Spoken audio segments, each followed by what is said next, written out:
ValveTime.net. Ho ho ho, and welcome to the ValveTime News. Each week we'll bring you the biggest talking points regarding Valve and the community. Now the news. With Christmas just around the corner, Gabe Claus has already set off on his magical steam-powered sleigh to begin delivering presents to all the people of the world. The first present, which arrived on Thursday of this week, took the form of Wraith-Night, a brand new winter-themed update for Dota 2. The update, which was slowly revealed over a 3-day period, revealed that Frostivus had once again been cancelled, this time by Skeleton King, who was recently removed from the game after he began to crumble to dust following too many resurrections. To save the king's life, 5 players must defend Skeleton King atop a wintry altar by holding off 12 waves of invading enemies in an all-new cooperative horde mode style game type previously referred to as Holdout in Dota 2's files. On the 13th wave, players are tasked with a 3-stage boss fight to defeat the Wraith King, who stands as a resurrected and redesigned version of Skeleton King featuring a brand new appearance with original animations and voice lines. During the game mode, all players are rewarded a set number of phantom and shiny fragments, both of which can be exchanged for in-game items of varying rarity. The event originally featured a progress bar able to track the global effort of all players participating in the game mode, which, when filled only a day after the update was released, introduced the Wraith King into the game as a replacement for Skeleton King. The Wraith-Night update also introduced Legion Commander, a new melee-focused strength hero for the Radiant voiced by Merle Dandridge, who most of you know as Alex Vance in the Half-Life 2 saga of games. As a durable carry, Tresden, the Legion Commander, is able to use her ultimate ability Duel to permanently increase her damage output by slaying opponents in one-on-one engagements. A series of new systems were also introduced in order to make the game more enjoyable both for newer players and those looking to team up with their friends. A few of the systems introduced include the ability to recruit friends to earn additional experience and party spectating, which allows groups of friends to spectate live tournaments in-game even if only one member of a party owns a tournament ticket. The ranked matchmaking system we mentioned last week was also introduced, not that you would know anything about that since apparently nobody watched our last episode. As usual, a whole new host of cosmetic items were introduced, including several new sets for heroes such as Earthshaker and Crystal Maiden, and a rare Arcana quality item for the recently released Legion Commander known as the Blades of Voth Damash. While most of the content from the Wraith-Night update will remain in the game forever, the Wraith-Night game mode itself will not, as it will be removed when the event concludes sometime around January 3rd, 2014. If you're looking for more information, we highly recommend checking out our write-up over on ValveTime.net, the official changelog over on the Wraith-Night announcer page, or Cyborg Matt's full patch analysis. After delivering presents to the Dota 2 community, Gabe Claus set his eyes on the hardware scene. On Wednesday the 11th of December at 2 p.m. Pacific Standard Time, Valve notified the 300 individuals selected to become beta testers for the Steam machines, Steam controllers, and SteamOS. Unfortunately for most of the world, Valve was recently forced to restrict the beta to the United States of America due to international regulatory issues. Chosen participants can be identified with a recently updated SteamOS-themed version of the Steam Hardware Beta Candidate badge on their Steam profile.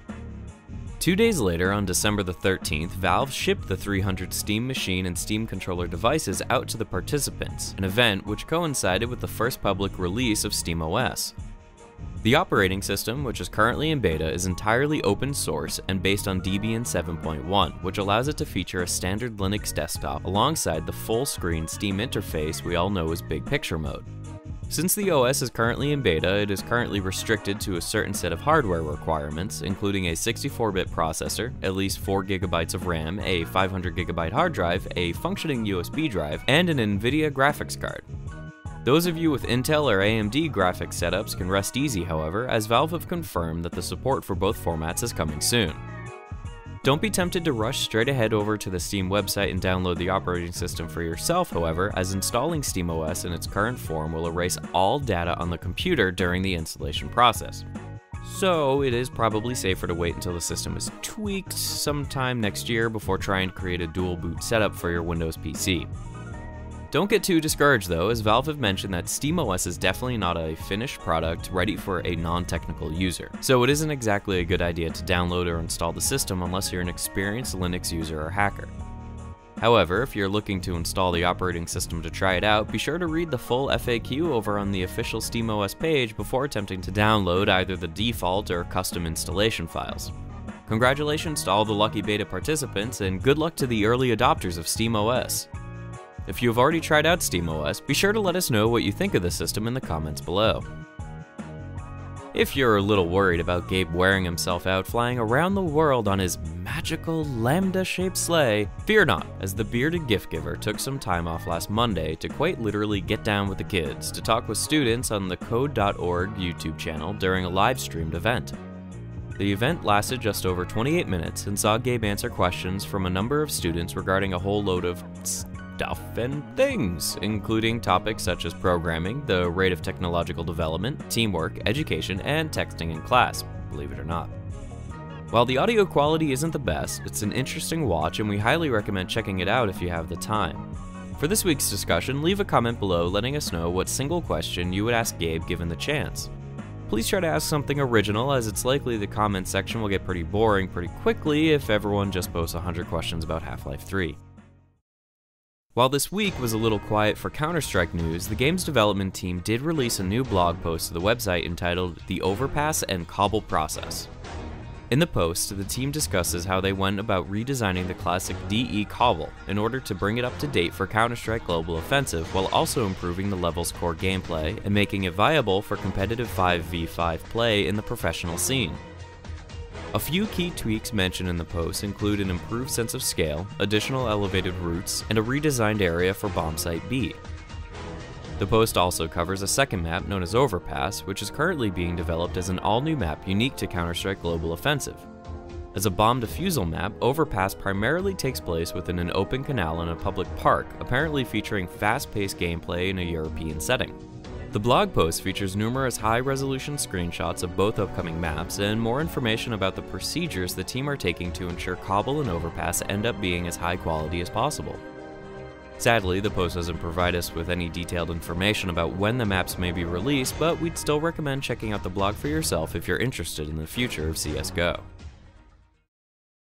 In merchandise news, it was announced earlier this week that the Team Fortress 2 themed chess set is now available over on the Valve Store website. The set, known as A Team Fortress Game of Chess, features a variety of pieces themed after classes from the game and a number of swappable hats which are used to determine the role of the chessman prior to the start of the game. The box shown here also features a message which reveals that the chessboard also includes a redeemable item code which will provide the user with an unspecified non-chess item for Team Fortress 2. The game is set to begin shipping from the Valve Store on December 16, 2013 for just under $100. Valve are already getting people excited for the fast-approaching Steam Winter Sale, which should arrive sometime within the next week. In a manner similar to this year's Summer Sale, a series of mysterious new Snowglobe Steam trading cards have begun dropping into the inventories of users who reportedly craft badges. The cards, which are available in a set of 10, currently lack real names, and few other details are currently known. Given what happened with the Summer Sale, we imagine these cards will be updated with game-specific themes at the start of the Winter Sale, and users will be able to craft a full set of cards together to receive a special Steam badge and some lovely snow-themed backgrounds or emoticons. We'll be able to talk about the Winter Sale in greater detail when we learn more later this week. In similar news, Steam Mobile was recently updated for iOS 7, which provides improved stability and performance. The update also features a partially overhauled and redesigned layout alongside several newly introduced features, such as offline chat, which the main Steam client has enjoyed for several months now. We don't usually plug forum threads from our own website here on the show, but we thought we'd make an unusual exception just this once. It is Christmas after all.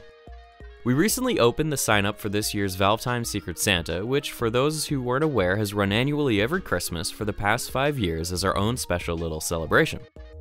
Put simply, the event involves forum users buying gifts during the Steam Winter Sale, which are then anonymously sent to one another using information provided in their Steam wish lists.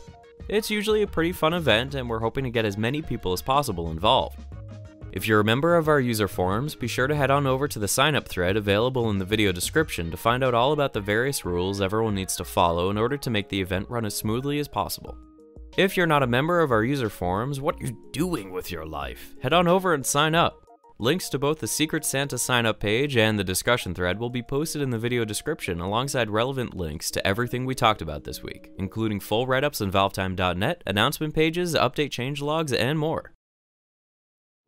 And that brings us to the end of another ValveTime Weekly News Roundup. Don't forget to check out our website at valvetime.net, to subscribe to our YouTube channel, and to follow us on Facebook and Twitter.